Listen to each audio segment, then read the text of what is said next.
This is Sky with AffectiveDog.com, your nomadic dog trainer on Winnemem, Wintu, and Yana and Pit River Stolen Land.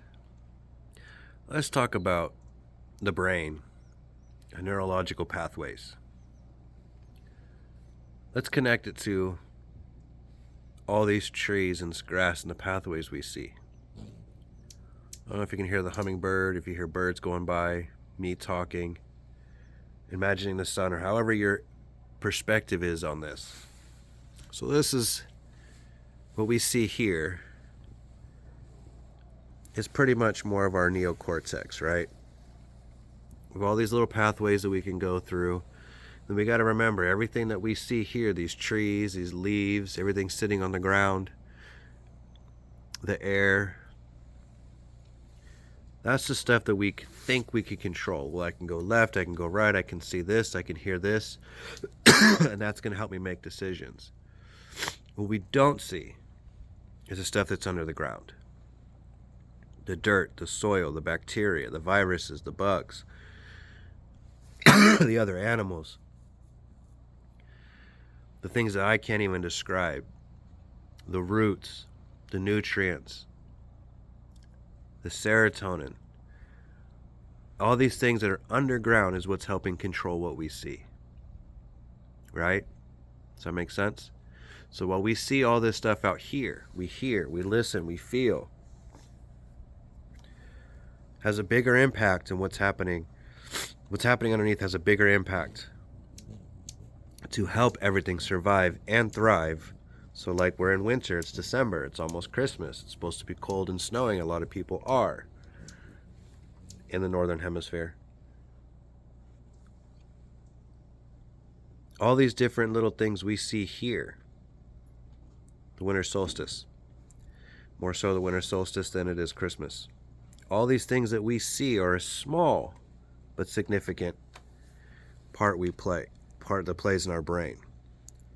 But underneath, from this tree over here that looks mostly dead, that's, leaves are falling, that's a perspective.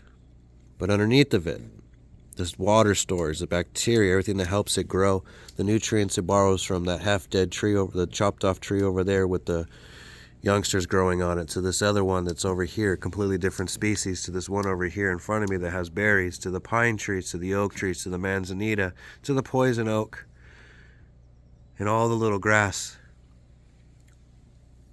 Everything underneath of it plays a bigger impact on what's going to happen for the next season. Not just tomorrow, or how I walk across it, or how I perceive it, or how they feel when a bug crawls across it. Everything underneath of it is constantly communicating for us to perceive what's happening here. Does that make sense? All these pathways can change.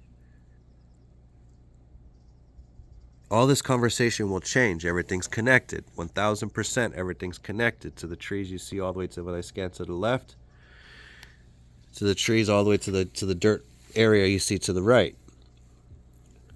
That human flat spot, this house that I'm standing on, all has a positive or negative impact on the growth of everything else that goes around here. Those trees to my left, those skinny ones, just behind it is 3 pear trees that a bear destroyed. So you'll see dead trees that are laying on the ground.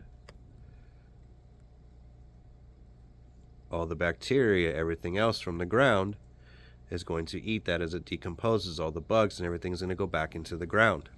Everything's going to communicate. Everything under is going to help influence everything on the top. Everything on the bottom is going to influence the things on the top.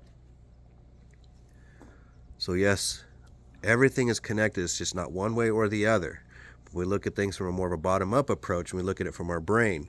The brain stem, the limbic system, all these other little things that are in our brain that are not just focused on the reactivity of the environment, but everything that's genetic, the bacteria, the microbiomes, the hormones, the, again, serotonin, the dopamine, the adrenaline, everything in our limbic system, everything in the bottom of our brain stem, going all the way connecting to the rest of our body. how we breathe, when we breathe, how much oxygen we take in, how little oxygen we take in, how much carbon dioxide is being taken out, is going to affect the top part of your brain. If we're focusing on just the external, we're neglecting the internal. Everything works together so we can stay safe in our environment. This is why we can take different pathways, why our brain can create new pathways and we're not stuck in our biases.